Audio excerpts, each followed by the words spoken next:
zinna piah ram hata ka so in moi ta le ro pui ta chu a oma chu kho pui a chuan lung du kan chen te kha angel var te nen hing ta kinan len sa o anh ti nghe cho mun nuông cho ta khen về ang cất chân đông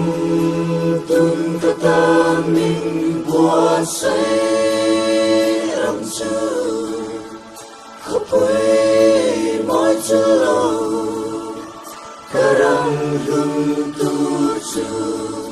o khen lan ca vang lạc lên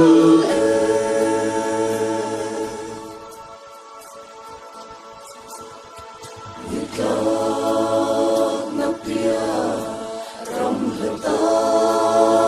ka so gian thim re om ve ngai lo na ram nuam chu be ram no ena kan sa te an le nga gian thim lung ai na le cha re nom lu o anh ti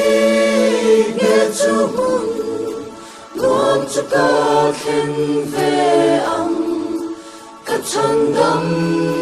tung cất tan mình buồn say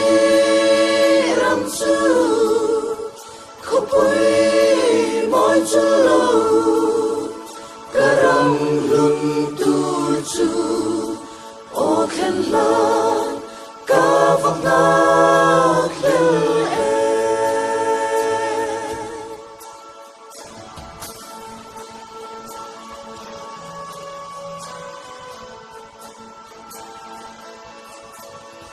hele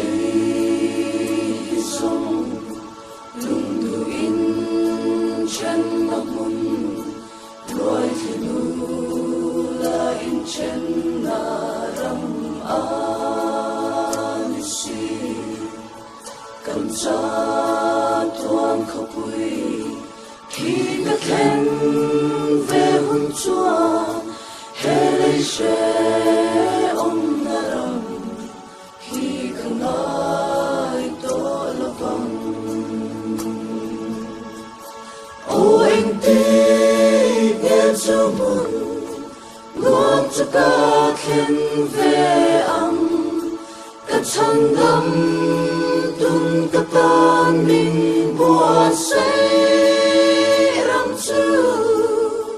khóc quê mỏi chữ lâu karang lung tu chu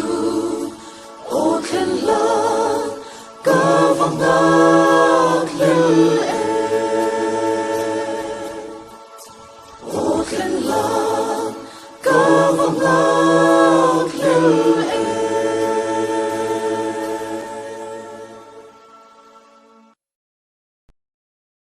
Environment and Forest Department LADC chuan mau hmanga eile barding hunti ma sonan le kan ram chere ko mun chen khatte mau hun siam turin National Bamboo Mission le Bamboo Action Plan hwaya bamboo plantation siamin na satakin hwa la meka tun tin huna han hectare za thuma bamboo plantation hi siamek ani tin chon tlang pui khoda ya permanent nursery seedling hwai ngaling thei tur ba sai mek bukani